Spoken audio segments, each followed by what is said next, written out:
Yes. Good Ari morning. is a professor at Yeshiva University. And that's it. That's I told the speakers no long introductions. It's a pleasure to have him here. He spoke a, a couple of years ago, and it's really an honor to have him. And looking forward to his shir. Vakasha Rav Ari. Okay, thank you so much for inviting me. An imminent Chanukah Sameach to everyone, and looking forward to sharing some thoughts and studying some texts together. So the topic for my talk is what is the topic for my talk? Sorry, it's about rethinking Hanukkah, and as we'll see, the theme of the talk. Jay, do you have the topic for my talk in front of you? I will get it in one sec. I wasn't expecting to get the shir, so I didn't have it was a last minute thing. I'm going to get Okay, it here we now. go. So the topic for my talk, rethinking Hanukkah, how Jews claimed Greek ideals while preserving their own. And what I'd like to do is to Mm. present what I think is the classic narrative of Hanukkah within sort of the Orthodox Jewish public consciousness, and try to complicate that by showing that in fact the perceived opposition between two ideological systems, between what we call Judaism and what we call Hellenism, between being Jewish and Greek, is actually somewhat problematic and is actually complicated by many of our ancient sources. So let me just begin by setting up what I think is this, just in very broad and rudimentary terms, what I think is when I say this Orthodox narrative of Hanukkah. Let me try and outline what I mean by that. So I think at the start, at the heart of the Hanukkah story is this perceived narrative between these two ideological systems, and this perceived conflict between being Jewish and being Greek really came to a head in 167 BCE. In 167 BCE, Antiochus IV, the Antiochus of the Hanukkah story, was king of the Seleucid dynasty. The Seleucid dynasty was the dynasty that was created in the aftermath of Alexander the Great's death in the year 323 BCE. The seat of power for the Seleucid dynasty was in Antioch in Syria, which is why they're sometimes referred to as Syrian Greeks. And this Orthodox narrative of Hanukkah basically goes that Antiochus represented Greek culture. Greek culture stood for things like polytheism and hedonism, worship of the body. And he wanted the Jews to abandon their commitment to the one God and to his Torah, where that system based on the one God and his Torah was devoted not to polytheism, hedonism, worship of the body, but rather to the pursuit of the sacred and to sanctity.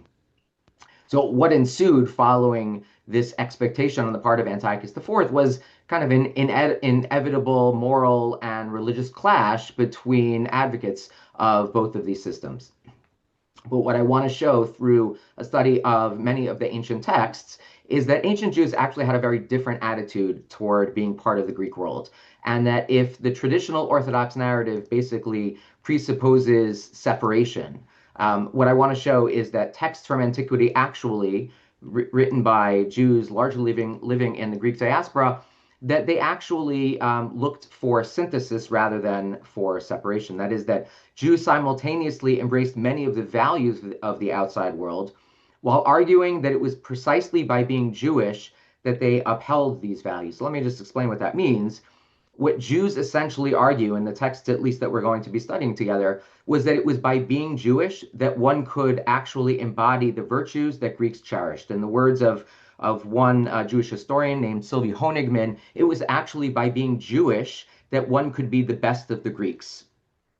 And so, for this perspective, what it meant to be Jewish was not to have to choose between Jew and Greek, because it was actually by being Jewish that you actually attained the values and ethics and virtues of being a good Greek. Okay, now, as a practical matter, Jews in the Greek-speaking diaspora were both devoted Jews and they were embedded in their cultural surroundings. Greek for Jews, again, in the Greek-speaking diaspora, and when I say Greek-speaking diaspora, I mean primarily Alexandria and Egypt, which really was the hub of Jewish life in the Eastern diaspora. I'm talking about Syria and Antioch and other places for the most part, to the west, to the north of Israel, right? To the east, we're talking about Babylonia, which parts of Babylonia, parts of Mesopotamia at this point were also under Syrian control, in which case we can also talk about Greek to a certain extent in that context as well. But in Greek-speaking diaspora, Jews used Greek as the primary language of daily interaction. They used it as the language of intellectual discourse. Jews would have dressed like Greeks. Jews would have attended the same cultural events. Jews who were educated would have perhaps studied the same Greek philosophy and literature. But at the same time, they also observed the mitzvot. They circumcised their children. They observed Shabbat. They kept the kosher food laws. And the question is, how exactly did Jews try to justify the synthesis? That is, how did Jews manage to have one foot in the Greek world while remaining firmly Jewish? And just to sort of give the punchline away. I think what the perspective that we're going to see advocated by these by these Jews was very much a proto-modern Orthodox perspective on what it meant to be both Jew and Greek. What they had to do was to provide some sort of argument for how they could be both Jewish and Greek. Under normal circumstances, when there wasn't a lot of pushback from the Greek world, it wasn't necessary for Jews to put forward some sort of theory that could justify how they could be both Jewish and Greek. But the text that we're going to be looking at actually came out not from periods of relative peace and harmony with the outside world, but to the contrary, when you had hostility, when you had disdain that was being directed at the Jews. In those circumstances, what the Greek world was essentially arguing was that it is impossible to be both Jewish and Greek. The reason that it is impossible to be both Jewish and Greek, or to be Jewish and Roman, depending on the circumstances, is because Judaism was an ideology that represented hate of the outside world. And because Judaism as an ideology represented hate of the outside world, you essentially had to choose. You couldn't be both Jewish and Greek. And therefore, those who sought this synthesis, those Jews who sought synthesis, had to provide some sort of explanation for how it was possible to be both, right? They had to provide a theory for supporting Jewish-Greek compatibility. Okay, and the texts that we're going to look at are those that justify that sort of hybrid identity. Okay, so now let me just take a step back and lay out a little bit of the chronology of the text that we're going to be looking at. The texts that we're going to be looking at are not actually texts that come out of the persecutions of Antiochus themselves. That's not the chronological setting that we're talking about. Instead, what we're talking about is text, for the most part, with a couple of exceptions, but for the most part, coming out of the first century CE. The first century CE, there are a couple of episodes that we can talk about in which Jews were, in the most extreme cases, may have been persecuted, but in less extreme cases, at least were identified as sort of, the ideological enemies. Hostility and disdain would have been the norm. And what Jews in the text that we're going to be studying from the first century CE, so that is 200 years after the story of Chanukah, are going to argue is for synthesis. So we're not looking at these texts as direct responses to the persecutions. Rather, what we're doing is we're looking to these texts as models for how it is that Jews at the time of Hanukkah might have thought about what it meant to be both Jewish and Greek. Okay, let's start with our first text.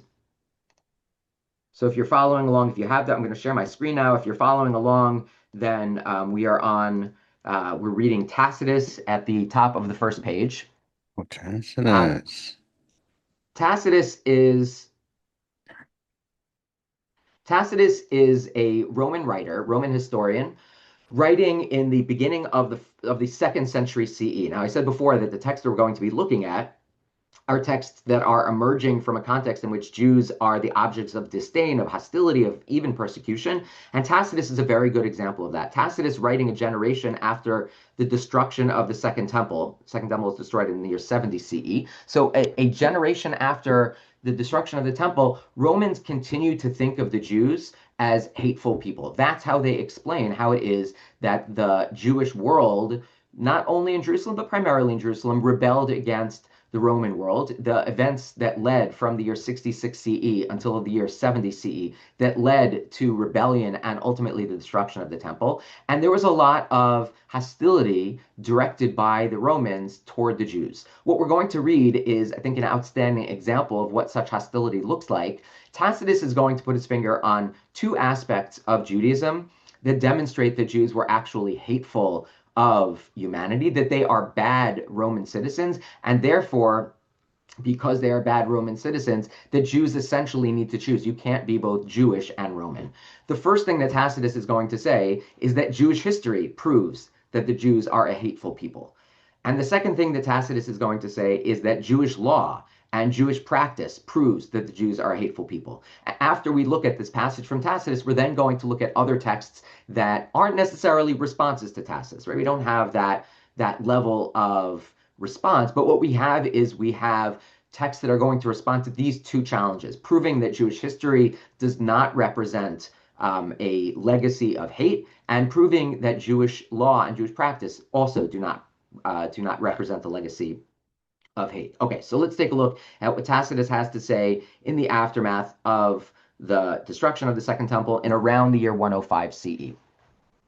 Okay, Tacitus writes as follows. Most authors agree that once during a plague in Egypt which caused bodily disfigurement, King Bacchorus approached the oracle of Ammon and asked for a remedy, whereupon he was told to purge his kingdom and to transport this race into other lands, since it was hateful to the gods. So he recounts an episode in ancient Egypt where the gods told the Egyptians that they needed to expel these people called the Hebrews in order to spare them from some sort of divinely sent plague. So the Hebrews were searched out and gathered together, then being abandoned in the desert, while all others lay idle and weeping. One only of the exiles, Moses by name, warned them not to hope for help from gods or men, for they were deserted by both. So namely, the text Tacitus emphasizes already early on that Jewish history was born essentially into a world of hate. The gods hated them, and as such, they recognized that the only possible response was for them to hate the outside world as well. They had been deserted by both, and therefore they had to trust themselves, regarding as a guide sent from heaven, the one whose assistance should first give them escape from their present distress. Basically, Moses invents this system, according to Tacitus, in which he capitalizes on their misery and says, look, if the outside world hates us, we need to in some way reciprocate. And that's what he goes on to describe in the next paragraph. To establish his influence over this people for all time, Moses introduced new religious practices quite opposed to those of other religions. The Jews regard as profane all that we hold sacred. On the other hand, they permit all that we abhor. They abstain from pork in recollection of a plague, for the scab to which this animal is subject once afflicted them. They say that they first chose to rest on the seventh day because that day ended their toils, but after a time they were led by the charms of indolence to give over the seventh year as well to inactivity. So what is he saying? He's saying, for example, Shabbat. Shabbat represents a very non-Roman practice. It doesn't represent commitment to work. It doesn't represent commitment to industriousness. To the contrary, it represents Jewish laziness and a Jewish celebration of inactivity. Whatever their origin, these rites are maintained by their antiquity. The other customs of the Jews are base and abominable, and owe their persistence to their depravity. For the worst rascals among other peoples, renouncing their ancestral religions, always kept sending tribute and contributions to Jerusalem, thereby increasing the wealth of the Jews. Namely, he says there are these members of our society who either are partial or complete converts, who are sending their wealth to Jerusalem as contributions to the Jerusalem temple, rather than supporting our society. Again, they're sort of working from within. They're working against our system in favor of the Jews. And again, the Jews are extremely loyal toward one another and always ready to show compassion, but toward every other people, they feel only hate and enmity. The Jews stick together. They are extremely compassionate, but toward the outside world, they are a very hateful people. And he goes on and continues to support that point of view. It's not just that they remove themselves from society every seventh day. It's not just that they send their money to the Jerusalem temple, but they also sit apart at meals, they sleep apart, and although as a race they are prone to lust, they abstain from intercourse with foreign women, yet among themselves nothing is unlawful, right? The marriage practices, sexual practices, meal practices, all indicate Jewish separation from the outside world. They adopted circumcision to distinguish themselves from other peoples by this difference. Again, circumcision was intentionally geared toward reinforcing this sense of difference. Those who are converted to their ways follow the same practice, and the earliest lesson they receive is to despise the gods, to disown their country, and to regard their parents, children, and brothers as of little account. Everything about Jewish practice, as instituted by Moses, is meant to support separation, is meant to support hate of the outside world. Moses instituted those practices in order to reinforce the separation that had already been instituted by the gods themselves. So Judaism is born into an ideology of hate, and Judaism reinforces that ideology of hate by its set of laws and practices. Now, Tacitus then fast forwards to his own context and explains why it is that the Jews in his own day rebelled. He's going to say in the last paragraph here that the temple in Jerusalem was built. The temple was an impregnable fortress. Why did the Jews build an impregnable fortress on this very high mountain? The bolded section at the end of this page, the founders of the city had foreseen that there would be many wars because the ways of their people differed so from those of the neighbors. Therefore, they had built at every point as if they expected a long siege. And after the city had been stormed by Pompey, their fears and experience taught them much. What is Tacitus saying? It's basically saying, look, if you want to understand why it is that the Jews rebelled in the last generation, took up arms against Rome, and led to the destruction of their temple, it's because there is this history of hate, and there is this set of practices that only reinforces that hate. And of course, Jewish history from its inception until the present day is fundamentally anti-Roman, is fundamentally opposed to our way of life. So what I'm suggesting is that this kind of statement by Tacitus and by others, this is one example among others, but and there's good evidence that this sentiment is reflective of general modes of connecting with Jews in the aftermath of the destruction of the Second Temple, that this demanded a kind of response from Jews of his time. Jews who wanted synthesis, who wanted to be both Jew and Greek, Jew and Roman, needed to advance a theory, at least a theory that would justify for their own community internally as a source of comfort, as a source of reinforcement, needed to justify for themselves how it was possible to be both Jewish and Greek. Now, the first text that we're going to be looking at, first Jewish text, is a text that is actually written a couple of generations before Tacitus, but it's a text that is being written, again, in a similar context of hostility. This text is being written by Philo of Alexandria. Philo of Alexandria is a Jewish thinker who lived in Alexandria, who's writing basically from the last quarter of the 1st century BCE, so let's call it around 25 BCE, until sometime in the 40s CE. This text is being written probably in Rome around the year 40 CE, when Philo, who was a prolific writer, wrote a lot of biblical interpretation, all in Greek. Philo is called to lead an embassy to Rome in the aftermath of the first pogroms in Jewish history. The first pogroms in Jewish history that took place in the year 37 CE in Alexandria.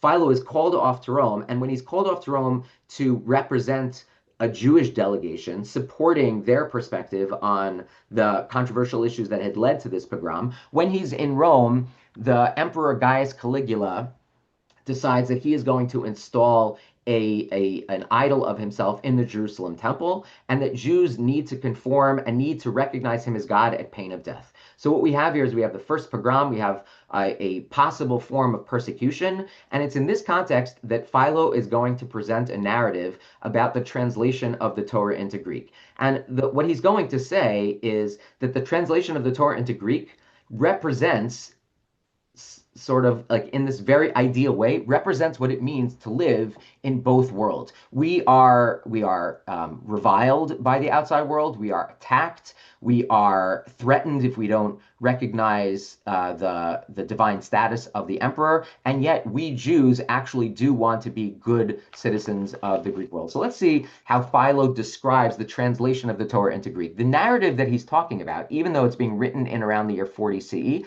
is actually recording an event that took place 300 years before that. So namely, in the generations after the conquest of the Near East by Alexander the Great, when Jews became functionally illiterate and needed a translation of the Torah into Greek, how exactly did that translation of the Torah into Greek come about? So according to Philo, Ptolemy, now we're going to begin at the top of page 2, Ptolemy, surnamed Philadelphus, having conceived a great admiration for and love of the legislation of Moses, conceived the idea of having our laws translated into the Greek language. He says that the initiative for this translation of the Torah into Greek was not Jewish, but it actually came from one of the early Greek kings, one of the kings of the Ptolemaic dynasty, again, which was one of the successor empires to Alexander. And Ptolemy this narrative is describing events from the middle of the 3rd century BCE. So this Egyptian Greek king in the 3rd century decides he wants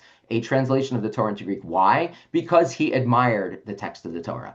He reaches out, therefore, to the high priest in Jerusalem. And the high priest in Jerusalem, and we're just jumping ahead about 6 or 7 lines where you find the first bolded passage there.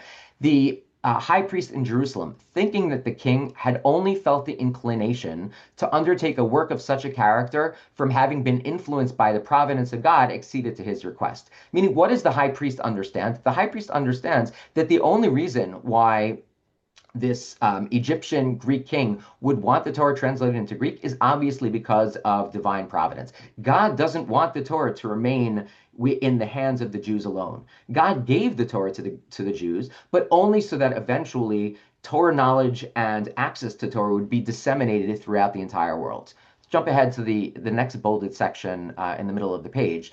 So these translators arrive in Egypt, sent by the high priest. And just before they begin translating, they turn in prayer to God. And they say, having taken the sacred scriptures, they lifted up them and their hands also to heaven, entreating of God that they might not fail in their object. And he assented to their prayers, that the greater part, or indeed the universal race of mankind, might be benefited by using these philosophical and entirely beautiful commandments for the correction of their lives. Namely, they pray to God. Why did they pray to God? Because they understand that God himself wants the universal race of mankind to have access to the Torah. And therefore, they go and they undertake the translation. And they, like men, in the course of this translation, they, like men inspired, prophesied, not one saying one thing and another, but every one of them employed the self-same nouns and verbs, as if some unseen prompter had suggested all their language to them. Hence, these translators were not mere interpreters, but hierophants and prophets.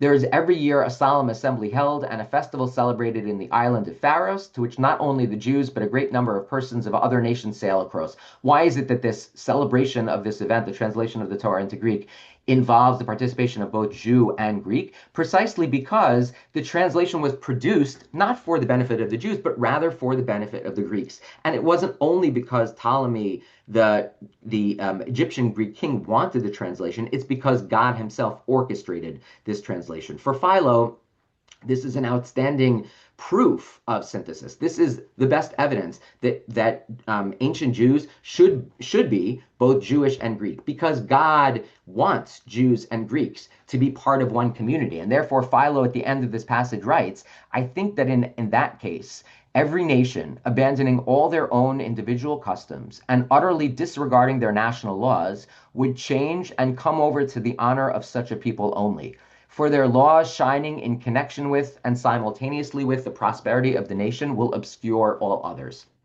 Namely, what is Philo arguing? Philo is arguing not just that we want to be both Jewish and Greek, but that eventually even the Greeks themselves will be both Jewish and Greek, and that this has been part of the divine plan all along. And so if we can talk about Tacitus basically as raising two kinds of arguments that position Jews as hateful of humanity, the first of which was looking back at Jewish history, what Philo is arguing is that no, to the contrary, Jewish history is actually a history of love of the outside world, of wanting to participate, of wanting to benefit the outside world. And how do they do that? They do that through the very Torah that, according to the outside world, is the basis for separation. Now, just in terms of this notion that what Philo is doing is using Jewish history as an argument in favor of synthesis, just think about the biblical background to this text. Philo is inverting in some ways the story of the Exodus and the revelation of the Torah and the entrance into the land. The Exodus story has the Jews leaving Egypt, cast out, right? They're escaping from the Egyptians. The Egyptians wanted them to return, but in the end, the Jews escaped. They received the Torah, which made them the holy people, God's people, and they entered into the land of Israel. What do we have here? We have the exact reverse taking place. We have the Jews being called back by the Egyptians in order for the Egyptians to access the Torah that earlier had made the Jews this particularistic people. And God is the one who at this point is not taking them out, but rather is bringing them back. And who is all of this orchestrated by? All of this is orchestrated by the Egyptian king himself. So that, and this eventuates in a holiday, again, the holiday not of Passover, not of Pesach, but rather a holiday celebrating this genuine revelation of the Torah. This genuine revelation of the Torah that was transmitted to the translators through prophecy, through revelation, is really the high point of history. The Exodus, the revelation of the Torah, everything that the Bible describes actually was only one point along the way toward a fact of synthesis, right? Toward the moment when Jews and Greeks would be able to coexist. And so this is, I think, an outstanding example of the kind of synthesis that I said before, that rather than thinking of Jew and Greek as separate, the ways that ancient Jews described their own ideology and the way that they thought about being part of the Greek world was that it was important as an ideological matter, as a religious matter, to be both Jewish and Greek. Professor, I think also we can talk about Philo as being an anti-Hellenist. And not only that, but the fact that he highlights that every word of the Septuagint, every word of the translation was similar or identical among the 70, I think it was 70 altogether, yes, uh, translators who were kept in separate rooms while they were translating and writing. So So, that's actually there are a couple of different versions of this narrative. So that the version of the narrative that you just began to present is actually not Philo's version. That ends up being the rabbinic version. yes. The rabbinic version is in fact anti-Greek. Maybe a discussion for a different time. But Philo's is different. Philo does not regard the translation as as a product of like translators working independently. That version is the rabbinic version. But yeah. Okay, so in any case, Josephus is the next text that I want to look at. Josephus actually is writing in the aftermath of the destruction of the Second Temple. He is he's probably a slightly older contemporary of Tacitus, but he is responding within that same hostile context, the hostile context that I described before in Rome after the destruction of the Second Temple. Josephus's magnum opus is a work called Antiquities of the Jews, which is a 20-book work that narrates Jewish history from the beginning of the Bible, from the beginning of creation, beginning of Genesis, pretty much up until his own day. And this 20-book work is introduced by Josephus. We're on page 3 now. It's introduced by Josephus in line 14, those bolded lines.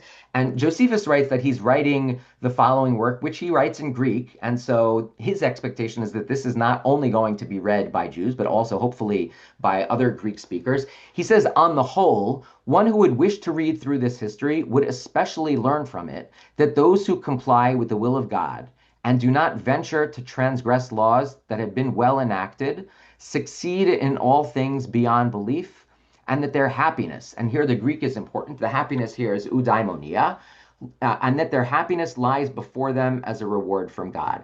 So Josephus basically encapsulates the message that he wants his audience to take away from this 20-book work of Jewish history from creation until his own day. What is this? What is this takeaway?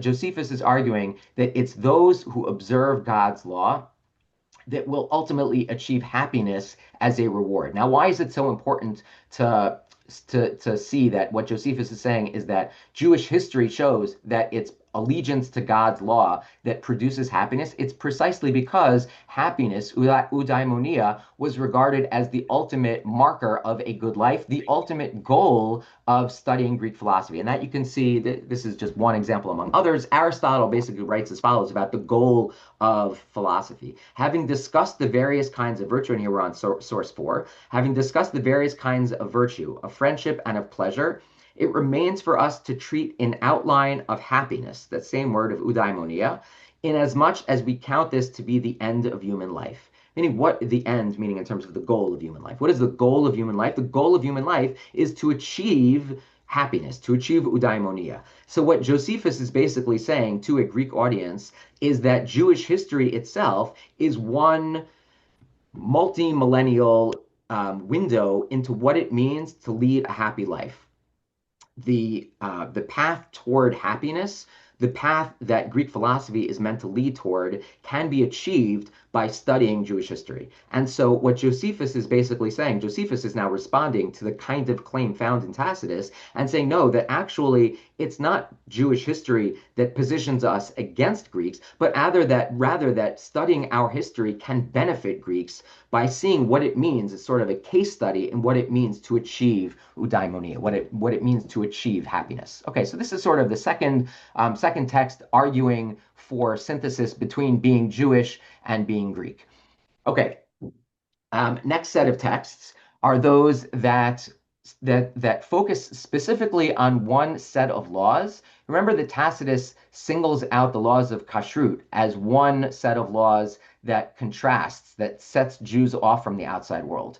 And it's not just Tacitus who draws attention to the strangeness of the laws of kashrut. Juvenal, who is again probably a slightly younger contemporary of Josephus, in his satires, writes as follows about Jewish practice. He says, some who have had a father, we're in source 5 now, some who have had a father who reveres the Sabbath, worship nothing but the clouds and the divinity of the heavens, and see no difference between eating swine's flesh, from which their father abstains, and that of man.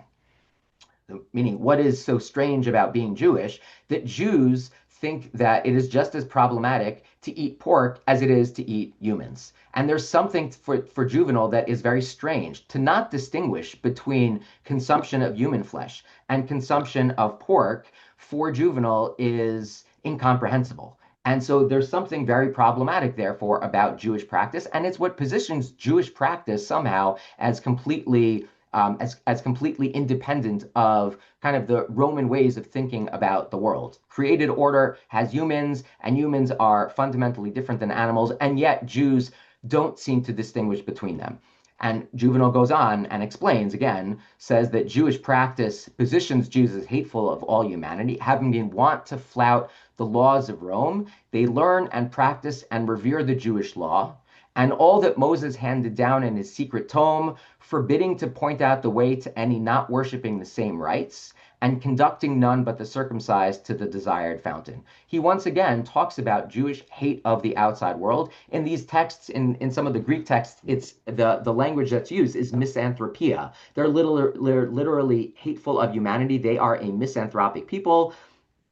And therefore, and what signifies that? It's the very fact that they confuse the eating of flesh, human flesh, with the eating of pork. And the same sense that the Jewish practice against eating pork comes out of a statement that's attributed to Antiochus himself in a later work known as Fourth Maccabees. But putting words into the mouth of Antiochus, what this later work does, this later work is again coming out of that same post-Second Temple context. Antiochus is said to have told the Jews who he's trying to persecute, when nature has granted it to us, why should you abhor eating the very excellent meat of this animal? It is senseless not to enjoy delicious things that are not shameful, and wrong to spurn the gifts of nature. It is essentially a violation of the law of nature. The law of nature within the sort of Greek and Roman context that revered the Stoic law of nature. The idea is that there are certain ways in which the world, in which the cosmos is ordered. The cosmos is ordered in the way that humans stand above animals in the hierarchy. Animals are there for us to consume. It's therefore senseless to spurn the gifts of nature, to violate the laws of nature, and not to eat pork. So Juvenal and the statement that's attributed to Antiochus both point in a similar direction. Namely, there's something very non-Greek, very non-Roman about refraining from eating pork. So how is it that Jews responded to this? So let's start by taking a look at how Philo himself responds to this. How exactly does Philo, who we just looked at before, how does Philo, writing in the aftermath slightly earlier of persecution that he's experiencing, how does Philo describe why it is that Jews refrain from eating pork?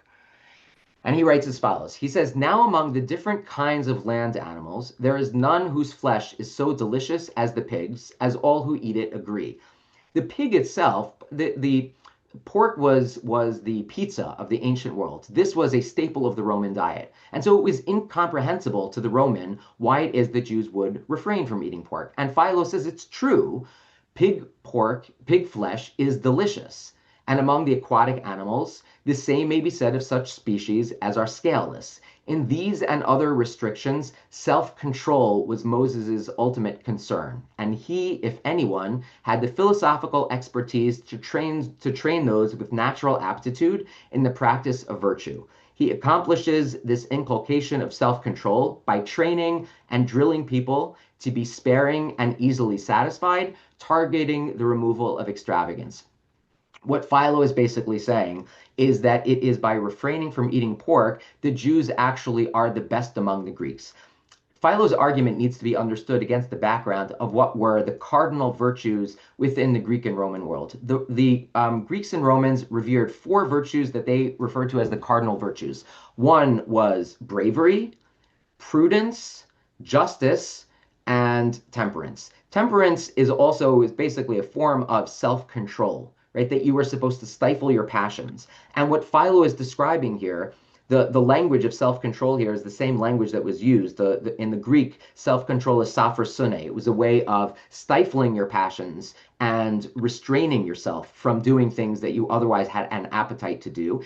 Philo is saying, therefore, that it's by refraining from eating pork that we become the best of the Greeks, because refraining from eating pork doesn't make us anti-Roman. It actually makes us extremely Roman because it is what enables us to acquire this virtue of self-control. And when Philo says at the end that it's by refraining from eating pork that we train and drill people, he's using the language of athletics. What he's basically saying is we literally train by being kosher. We train ourselves to be self-controlled people. And what it means to be a self-controlled person is to be the best among the Greeks, precisely because self-control was a virtue that was so revered by the Greeks. And so Philo turns this argument by Juvenal and Antiochus on its head and says, no, it's actually not something that is symptomatic of a hateful people. It's not something that is symptomatic of a people that want to separate. It's actually symptomatic of synthesis, of the Jews being the best among the Greeks, precisely by observing Jewish law. So I think what I've tried to show by looking at these passages from Josephus and from Philo, and the way in which they responded to the challenges posed by a hostile and even at times an environment that wanted to persecute the Jews. What I've tried to show is that, in fact, Jews at that time did not celebrate separation. They actually separated synthesis. They didn't regard the Greek world as antithetical to Jewish values, but rather they saw the Greek world as moving in line, or regarded their own Jewish ideology as moving in line with Greek values and the Greek world. And so when we talk about the sort of traditional narrative of Hanukkah as pitting Jew versus Greek, what I've suggested is that that narrative is complicated by looking at many of the ancient texts themselves, rather than thinking about Hanukkah, therefore, as something that was an inevitable clash between Jew and Greek. We should instead think about the story of Hanukkah as the episode in which the Greeks made it impossible to be both. What did Antiochus, what did Antiochus do? Antiochus said to the people, you absolutely have to choose at pain of death. And therefore, at pain of death, if Jews were forced to choose between Jew and Greek, the Jews who defended Judaism said, if we are forced to choose, we choose being Jewish. But the idea that this was inevitable, that there was this clash that was just waiting to happen, is made problematic by the texts themselves. Thank you. Thank you, Professor, Rabbi. We have 28 seconds for questions. I have a question here, if it's all right. Got 11 seconds, so we have 14 for the answer. I have a question. Is it possible to say, though, that when we talk about Tacitus, we're talking about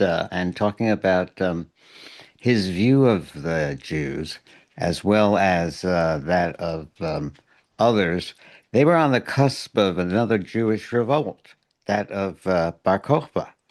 And it seemed to them that the Jews could do nothing but revolt because they were so different in their perspective from the traditional Greek perspective. And they would not fight in the arena naked. They would not read some of the books that were considered to be uh, essential to the Greek philosophical world. And therefore, they separated themselves out by themselves.